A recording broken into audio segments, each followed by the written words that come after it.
Hey, what's up, guys? BlueRidgeSilverhound back at you. Hope everyone's having a great day. Friday, man, and yeah, I made a little quick trip to my LCS. Actually, a new LCS I've never been to.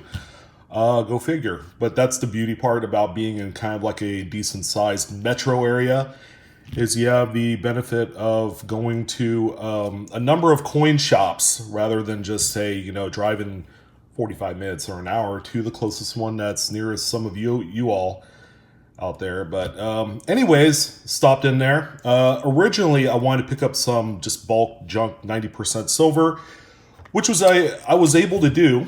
Okay, so and probably not in the most conventional of fashions, but I picked up what they called a mystery roll of 90% silver dimes for $65, which is okay. It's fine. Silver has gone up, a smidge in the last few weeks.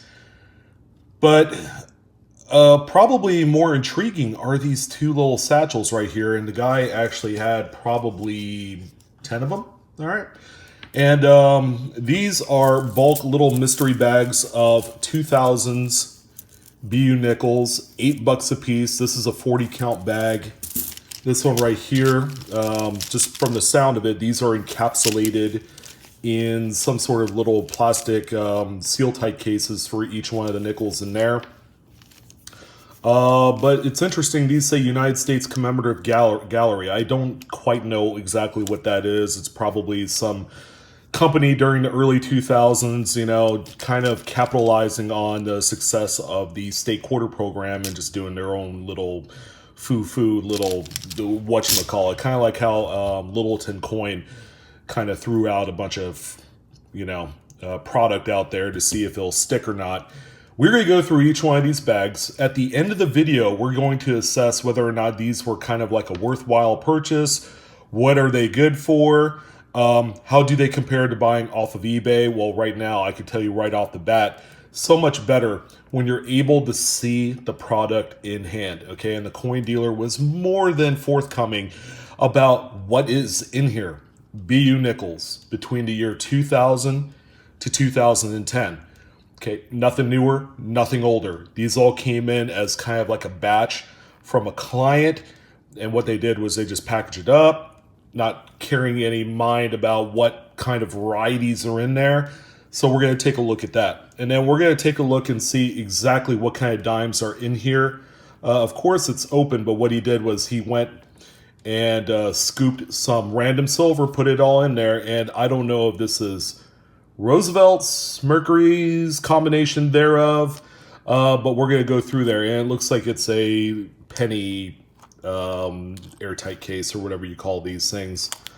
But we're going to look at this last and see what kind of goodies we have in there. So let's go ahead and open up this first one here. We'll get in a little bit close for quality purposes, but they did a kind of like this loosey-goosey slip knot deal here. A little slip knot action. So I really didn't need to untie it. But as you could see, yeah, it's nickels in there. Let's see and try and gauge exactly what kind of coins are going to come out of here, what the benefits are of actually purchasing something to this effect. And yeah, holding true. I mean, this is a pretty true lot of nickels, okay? And starting out, we got a 2006 D. Okay, so this was the first year of this new portrait design. All right, so there's one of those. Let's see what we have here. 2006 P. All right, so we have a P and D set. I could already figure out an idea of how we could market something like that. So there's another 06P. So what I'll do is I'll separate everything by their own respective date and mint mark. There's another D mint right there. So we have an older portrait nickel, 2004 D, and they're in decent shape. I mean, for a BU nickel, these are probably mint state 63s all day long, maybe 64. but you can see all the clash marks and the bag nicks and everything like that. But this is a Lewis and Clark reverse. Okay, as we know, the nickel went through a little bit of a metamorphosis in 04 and 05. There's another 06P. Here's another one of the Lewis and Clarks. So we'll put that aside. And here's one of those one-shot modified portraits, 05D Buffalo. Nope, it's the Ocean in View. So these are the Westward Journey nickels of 2004. So we got one of those 05Ds out there. And this one is another 06P. I'm hoping to find an 09, but looking at the dates of these things, I think we are going to be somewhere in that 05 to 06 range of coin. And there's another 04D, Lewis and Clark. Here is an 06P. That one actually looks the fairest of them all, 06P.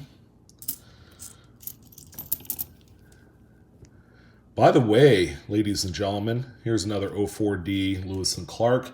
The 06 new revised portrait Jefferson nickels are getting tougher to find in this higher condition.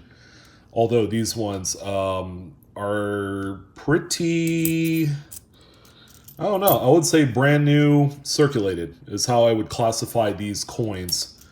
But essentially you're paying about 20 cents a piece for each nickel. Okay, now this one is like half toned. I don't know if something was laying over the top of it for this nickel to oxidize here. But we have another one of those Ocean in View 06D. Another 06D. Kind of breeze through it a little bit quicker. 06 Ocean in View. That was the Philadelphia, by the way. Another one of those there.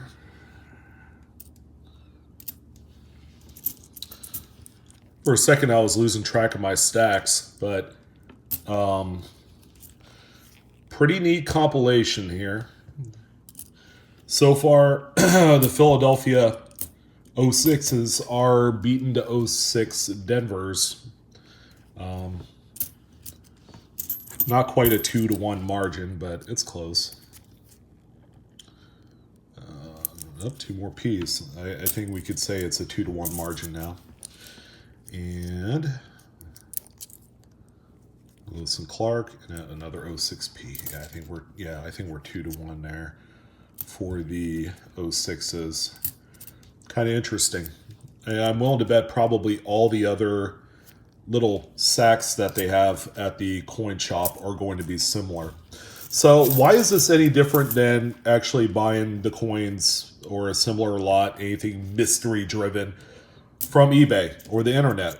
Well, first of all, you have the sight unseen factor that is in the mix. If you can't see it, if you can't look for it, look at the items yourself, herein lies the problem. Okay, so you really are gambling. You're rolling the dice when it comes to something like that. So keep that in mind. A lot of these lots that I'm showing you today, you're going to find either at a coin shop or the coin show circuit. All right, I've come across a lot of dealers at the coin show circuit that had kind of like put their skin in the game, I guess is what you call it. They had, they're invested in something similar to the business model that you see on eBay with these, unsearched rolls and things like that. And usually, I have conversations. Now that's kind of neat. You have kind of like a strike through at the bottom of this nickel here. A little bit unexpected there. But usually I like to, talk to the dealers about this and say, well, you know what? eBay has gotten a lot of flack from the mystery estate / unsearched roll business, okay, to a fault. And And I tried to tell dealers, now that one's kind of beat up right there. It's got some weird roller marks on the reverse. This is probably an end roll coin right there. So, and I tell them, you know, you could really sacrifice your business if you do something similar to what some of those eBay sellers are doing. And you know, I kind of recommended that they did not do something like that, and they get it. They know. They already knew that. I didn't have to tell them. So the final roll or final coin in this batch is going to be this 06P. All right, so that's what we have there. Let's go ahead and take a look at these. They're in plastic. And then this has this right here, Lewis and Clark nickel lot, vault verification. So this is probably a promo thing that was being sold at the time of release of the Lewis and Clark nickels. But there you go. That's what that looks like. Yeah, I paid $8 for this too. And it looks like there is not the amount of coins. Lewis and Clark, Louisiana Purchase. That's cool. Something different. There's not 40 coins in this lot, I could tell. There's another Lewis and Clark. Let's see here. Okay, so we got another expedition. We have Philadelphia and Philadelphia, and these things are scratched up, boy. I tell you. And here's Ocean in View, Lewis and Clark, and oh, we got a buff. We got a buffalo. No speared buffalo on this one. That would be on the Denver Minted 2005s, by the way. But it was very commonplace during the mid-2000s to see these companies encapsulate just basic generic coins like this in these holders. So there's really no extra value. I mean, the value is perceived in something like this when someone does this and go out of their way of, you know, encapsulating these things in 5-cent airtights. I mean, at first glance, it's a nice presentation, but do not overpay for stuff like this, like I did. Again, it's for everybody's benefit, right? Oh, there's Denver. And no, this one doesn't have that die gouge down the middle. That looks like a spear. And then we have that one there. Another 04 Lewis. Shaking hands. It's Ocean in View. Now I'm just kind of breezing through it here for you guys. Another 05D. This one does not have a die gouge.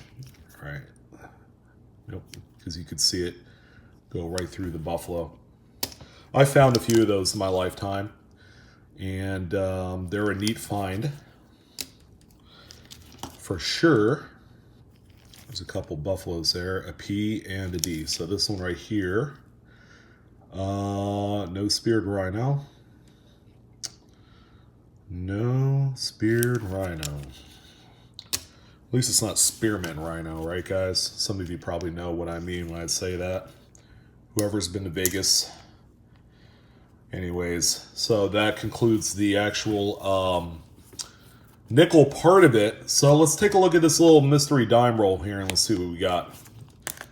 Paid $65 for it, which is pretty close to what a normal spot price would be on 90% silver nickels, or nickels, dimes, and it appears to be a lot of mercs, which is exciting. It's neat that they did it, but some people would say that they would much rather cherry pick through the coins. So that right there is a 44. It's got a couple nicks on the neck area. It's got some goop in the ear. 44S. All right, and keep in mind, I believe in 44 there is an inverted mint mark. All right, it's going to look kind of funny looking when you look at it, but as a known cherry picker's guide variety, I think it's either 41 or 44. But there's a 44S. We have a really worn 1920. Can't tell if what the mint mark is. It would be right there at the base of the fascies of the reverse. And we'll just assume it's a Philadelphia. So it's good to see a nice early date in there, even though it looks like that. Here's another 44. S. Nothing fancy. I'm considering this bullion right now. 42. All right. 43. That's a new one. Philadelphia. No mint mark right there. Another 43. Philly. Oh, that's the oldest one yet, 1918. And Philadelphia, no mint mark. But it's nice to see a nice early date in there, and it's not all going to be 1940s, because that would be just, that wouldn't be random at all. 1943, Philly in the mix. Probably the nicest one yet, a 41 S. The mint mark looks tiny on this one. But the only date that has a micro S is 45. So nothing to really write home to mother about. And we have a 42 D. Okay. So there is a overdate 42 over 41 Denver, which this one is not, I could tell. All right, moving on. All right, so it's 44 Philly. So as I go through these, let's go ahead and kind of talk about what these would be good for. My dogs are barking outside, chasing each other. They have a good old time out there. But the nickel part of it, okay, keep in mind, when you buy current modern stuff like that, buy it with intent. Okay, what do I mean by that? Buy it if and only if you need it for something. Okay, I'm using this for a video, so I do need it for a video. There's a couple coins I think that I could probably trade off in an album, and I would say that's the best use for them, is album fillers. They're geared most closely towards the beginner collector, all right, which makes a lot of sense. There's another 41S. And that's how I would see it. Do not buy it unless you have some sort of use for it. As far as flipping them, that's going to be tough. Okay, like I said, there's a lot of P&D combinations of each of those nickels. I suppose you could put, lots of them on eBay for $1 plus 50-cent shipping for the for a P&D set, which a lot of people do. Again, primarily for album filler, new collector types, and they sell quite a few of them. So that's an idea. You're going to make a little bit of money off of it, but it's going to take time. Here's a 41D, and it looks like it was cleaned, so I can't really say that that's anything dramatic. Here's a 45, first one. And it's an S. It's not a micro S, because that thing is a little bit bigger. 35, our first 30s. Philadelphia. And this one has a little bit of a fine patina, 44S. And the edge is all nicked up. So that's obviously just silver. 42D. And not looking like it is a overdate. Here's another 42. Philadelphia. All right, moving on to this dime. Why would you buy this dime lot? Well, primarily it's going to be for the silver content, right?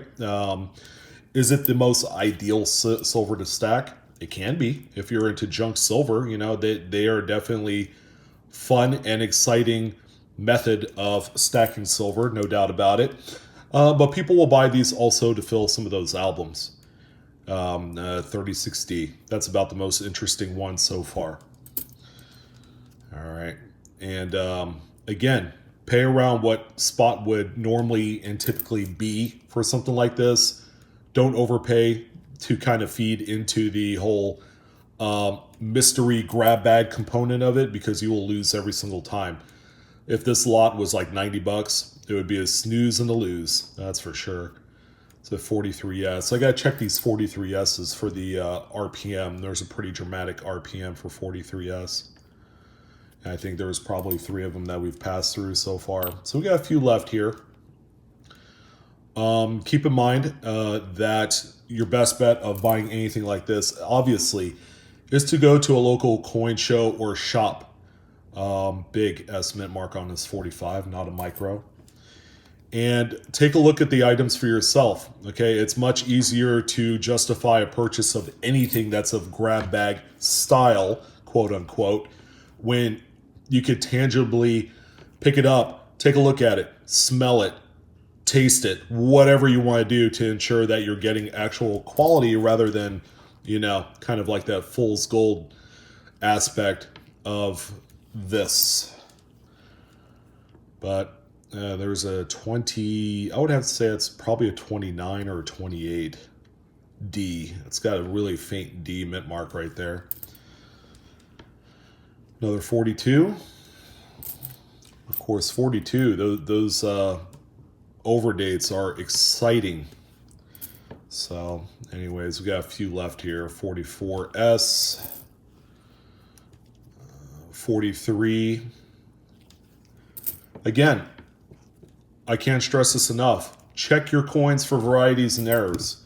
Okay? Rotated dies, misaligned dies, double struck coins, even little simple laminations and die cracks and die breaks are exciting. Exciting to find. And they're actually worth a few bucks.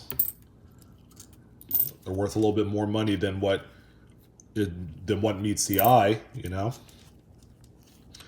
This one's kind of 40. It's our first 40S. We got that one there. So we got a few more left. Here's another 43. 43. 45. Philly. Something there. I don't know what that black thing is. 43. Philly. And then finally, the last one, guys. 44. 44. All in all, I would say this is fantastic. The silver, it is what it is. It's worth every bit based off of what I paid. And the nickels are good, you know, album fillers through it all. So I hope you guys enjoyed it. Again, trust and give your business to local coin shops if you can.